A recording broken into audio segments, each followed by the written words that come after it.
Hello, everybody. Welcome to episode 2 of the BroCo Podcast. I'm your bro host, Tyler Robert. And I'm your other bro host, Adam Robert.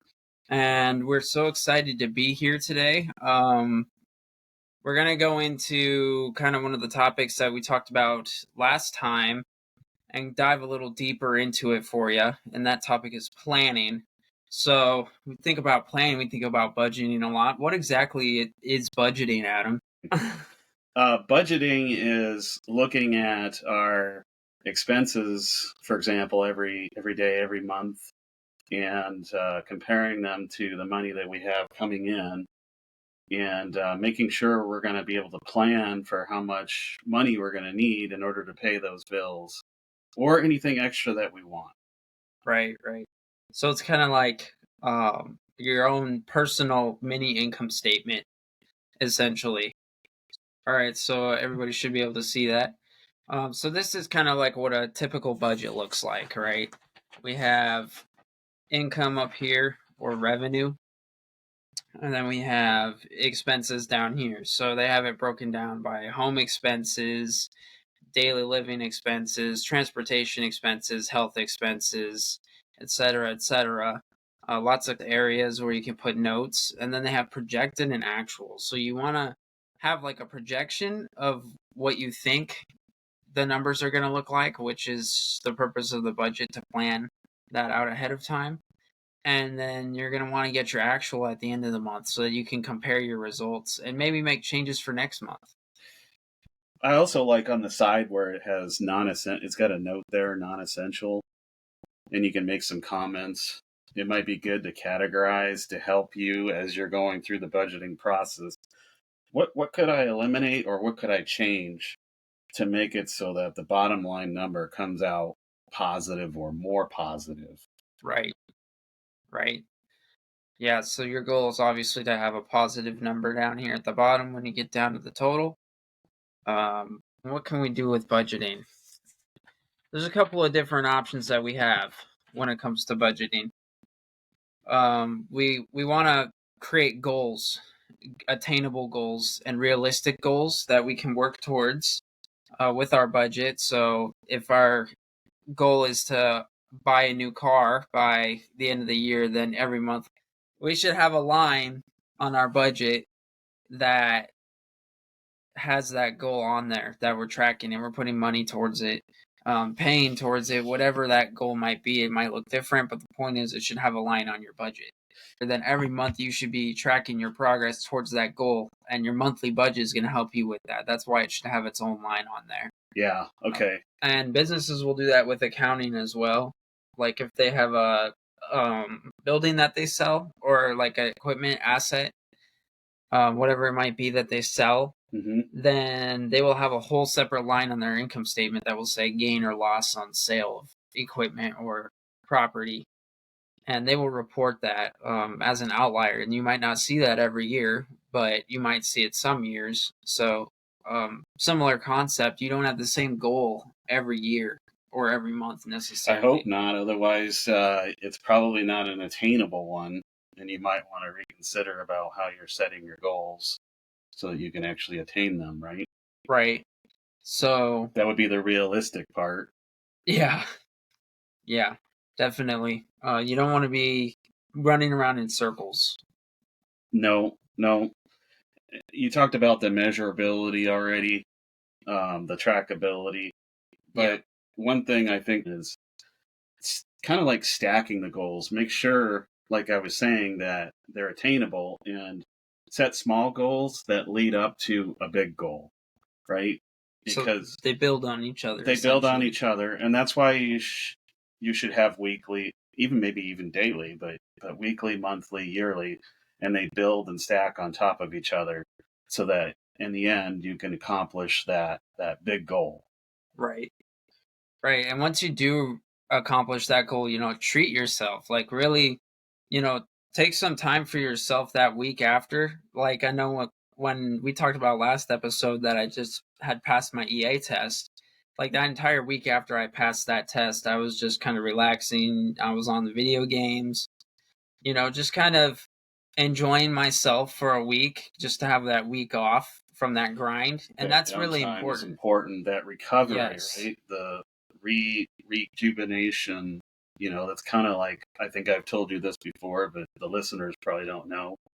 I usually can go about 6 months, and then I got to take a vacation. I got to have that downtime to recuperate, regroup, and to refocus so that when I come back, I'm ready to hit the ground running hard for another 6 months. So that's just something that works for me, but it's something that you got to make sure you do for your own health and well-being. Right. So you always want to build in the breaks. That's always important. Time with your family, your friends, time for yourself, reading a book, stuff like that. Time for your podcast. Right.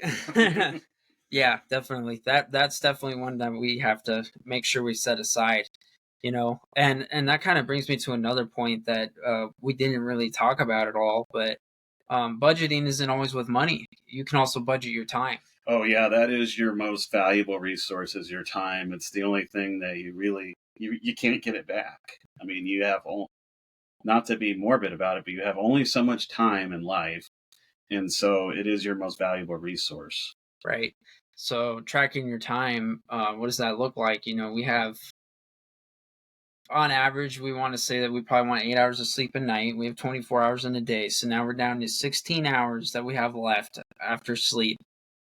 What are we going to do in that 16 hours to make the most out of the day? You probably have an 8-hour work day, so that eats up half of that time right there already. Yeah. 75% of your time in life is working. Right. You probably want to be planning out, if I'm trying to do this, work on this certification or work on this business, you kind of want to plan, this is the time that I'm going to allocate to that item. Mm-hmm. And even create maybe like a calendar. I know Outlook, you have the option to save events on your calendar so that it will remind you and let you know, and it helps you keep track. Intentionality. Goals are intentional, right? Right. You intentionally set them, and you need to intentionally set time aside to accomplish them and do them. So Right. man, it's all tying together, isn't it? Yep.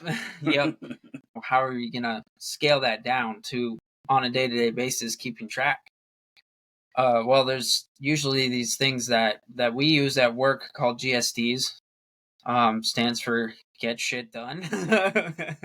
We're not going to edit that out, boys and girls. So right, close right. your ears. But it's just 3 to 5 things that you need to get done today to have a more successful and productive day tomorrow. Right? So a lot of times we encourage people to write them down. I don't write them down. I probably should. Oh yeah, I'm so guilty of not doing that, and I could probably be so much more productive if I would just start writing stuff down. And part of my goals and planning and my in a GSD that I should be doing every day is my GSD. Like, I should be writing that stuff down, and that should be one of the things that is non-negotiable that I have to get done. Right.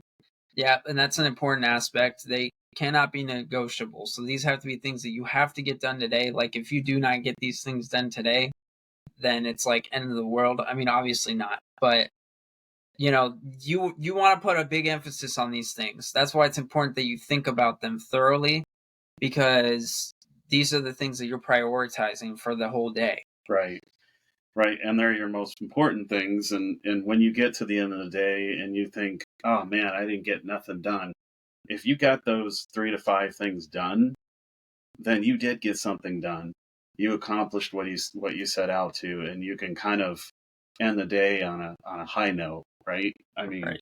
I accomplished these things. Everything else, yeah, maybe I had to put it to the side till tomorrow, and it'll be there tomorrow, by the way. Some of us are not so good at that. Guilty as charged. But those GSDs, man, I got to get better about this. So I'm so glad that you brought this up to me and reminded me. So I know if I need it, then a lot of our listeners and supporters and followers it's not top of their mind either. We all just get going through our day and we're on cruise control, and you can overlook it very easily. Yeah, for sure, for sure. It's one of those things that's very easy to just kind of fall into a rhythm with. You just kind of go through your day, go show up to work.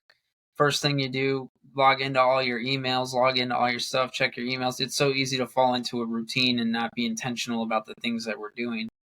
When you fall into a routine, that's when, it starts becoming a grind just going to work. You start thinking to yourself, okay, well, it's 1 o'clock. I have 4 hours left. When you're doing that, that's how you know that you're falling into a routine, because now you're anticipating things quickly and you get bored and antsy. Groundhog Day, right? Yeah. We don't want it to be Groundhog Day either, though, right? Right. Yep. So you have to find your perfect balance, and GSDs kind of helps you do that. It keeps you accountable every day, and it creates, what you were talking about with closing the day, knowing that you got done what you needed to get done. It creates this thing called the closure effect, and it kind of creates the same effect as like winning would. It makes you feel good about yourself. It makes you feel like you did well, that you lived up to your potential that day. You got everything done. That's very important, because you go into work the next day. If that's on a Monday and you feel really good on a Monday, imagine how that can affect your entire week. Yeah, so when I say every day is a Monday, like it was this week, then it'd actually be a good thing, right? If every day was Monday. Right. So that would be nice. Yep. So you probably want to plan your GSDs the day before or the night before. Notes on your phone, notes on paper, whatever you need to do to internalize it and keep yourself accountable with it. Once your GSDs are complete each day, then everything else is just one more. So it's just extras. I call that gravy, by the way. Yep, it's gravy. It's gravy. Okay, so no stress. These are okay not to get done. At the end of the day, if you got everything done on your GSD list, then it's okay if you didn't get anything else done. You shouldn't be stressing about that. You got everything done that you were supposed to get done that day. And that just helps you build momentum. The more you get done each day, the more momentum you have going forward. So tomorrow you're going to have a much better day because you got everything done the day before. Like, you're all set up for success already. There's no catching up to do. You should be able to write out your GSDs, get everything done tomorrow, and just continue rolling that ball forward.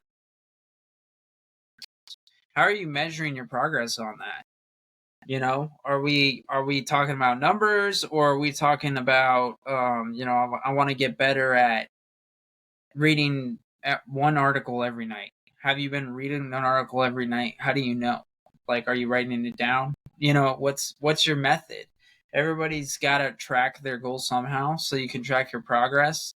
That keeps you motivated to continue moving towards that goal. It also keeps you accountable towards achieving that goal. You should be able to know that you're there and know how you got short-term goals and long-term goals. So short-term goals typically, I guess the definition can vary for everybody, but generally it's a year or less when you're getting these done. So those are goals in the short term, and then long-term goals are typically longer than a year. So you might have a short-term goal that by the end of the week you want to, have this project done for work. But then your long-term goal might be that at the end of 5 years, then you want to have, had this much sales during that time period.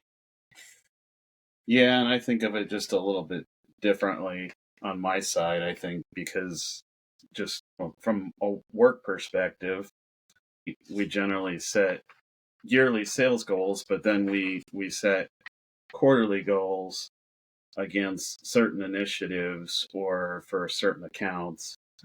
And then I have weekly goals of this is where I want to go, this is who I want to see.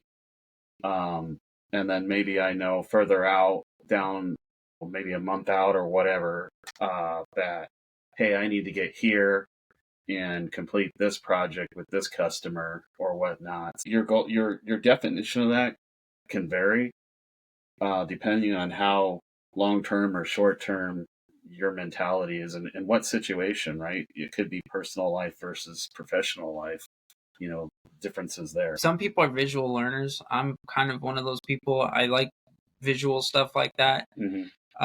So I'm always trying to see how can I like build a model out of it so that I can see it. And there's simple stuff too, like in like your iPhone. If you've got an iPhone, I think under the notes section, you can create a list and it'll let you put a check mark next to everything. So there's a lot of different ways to do it. It doesn't have to be super complex, but if you have a very complicated goal with a lot of pieces and parts to it, like a lot of sub goals that lead up to the big goal, it might be appropriate to put that in a spreadsheet and track it that way. Right. So I think it depends on the complexity for sure. Yep, definitely. Standard operating procedures. So we kind of touched on this a little bit, didn't really get to go into it too much. But this is like your routine, right? So you should write out your routines. So maybe it's, what you do when you get up in the morning. You wake up, put your clothes on, brush your teeth, whatever, take a shower, exercise, whatever your routine is every morning, eat breakfast. You write it out, write it down, and follow that same routine every day. Because when you do that, you establish some certainty and some consistency. So it could be different for everybody as far as what you do from a routine perspective and how you do it. There's no right or wrong way to do it. The important thing is to have one. Right, to have one. Write it down and know it. You should know it like the back of your hand. If somebody asks you what's your morning routine, you should be able to tell somebody. Right, those kinds of things. And it should be step by step. So this is the first thing I do, second thing I do, third thing I do. It doesn't have to be complicated. It can be like 2-3 words. But as long as it's in a step by step fashion and it's a routine that you follow every morning, then that's going to be good to establish your consistency. That also helps you kind of create some momentum because you're every day that you're getting this done and you're stacking these little tiny wins. Yeah, I love that concept because I never really thought about it that way, Tyler, until you explained it to me that. I mean, getting out of bed some days, right? We all have bad days. That's a win, right? Right. So that's the value of having routines. Even small stuff like that, even the morning routine or bedtime routine, those are easy wins. And every win counts no matter how big or small. So the easier the win is, the better it's going to be to stack and kind of create that momentum, especially when you're up in the morning. The reason why morning routines are always such a good example is because when you're in the morning and you're about to go to work, like here in a few hours kind of thing, you got to get ready. Like your mind's got to wake up. You got to start thinking. You got to start doing things critically. And if you're in a routine, then that kind of helps you settle into that. Okay, this is easy. I can do this on autopilot. And then that helps your mind kind of ease into the day. Plus, if you think of it as, hey, I've got all these wins that I've already had, you go into work in a much more positive note and mentality. So you're going to be that much more efficient and productive, at your job. Right. And it's safe. I think that's a big thing. Routines, they're very safe. They're very safe psychologically for humans. That's why we tend to establish them without even meaning to.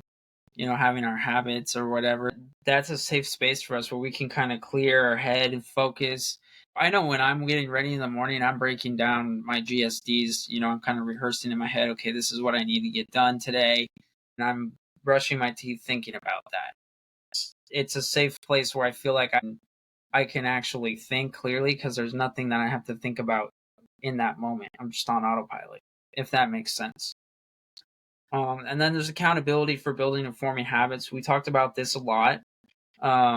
You should be writing all these processes, all of these goals down, and it should be thought of as the blueprint for achieving your dream life that you want. This is your blueprint, your roadmap, right? I like that word, roadmap. I know some people will create vision boards. I want to do a vision board. Me and Jenny have talked about it. Put a vision board up on the wall that's got your goals. Maybe it's in pictures, maybe it's in graphs, maybe it's just numbers or writing or like on a whiteboard, and you just kind of put it on your wall and you keep that up and that's your vision. that you're working towards and you see that every morning, right? Then that's going to help you feel fulfilled as you're going to work every day. You know, what's my purpose for going to work? It's right there on the wall, right? It reminds you every day, keeps you motivated, keeps you going. Yep. I love that. Yep. And then you had kind of thrown in there that your goals should be like little tiny business plans, like little mini business plans, right? You want to go into a little more depth about that?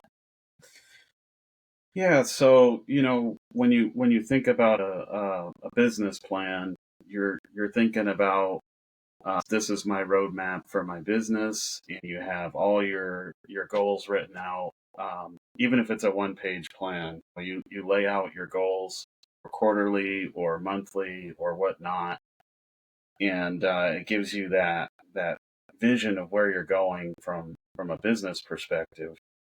And if you think of it kind of like a business plan, if you run your life like a business, and if you missed that episode, go back and watch that, by the way. Right. Then it makes a lot more sense, I think. So. Right. We ourselves, we even have a standard operating procedure for the podcast that we're putting together as we're recording these for you guys and getting them out. We're kind of looking at what works the best, what doesn't work. That's why we're so huge on the feedback. Like when we tell you guys that we want feedback, we really mean that, because we're so huge on that. We want this to be the most powerful, most like educational thing that it can be for you guys, that you can come here and kind of learn from us. Because like we said in the first episode, we're not experts, but we do know experts. And eventually we'll even want to try and bring people in for interviews and stuff. Mm-hmm.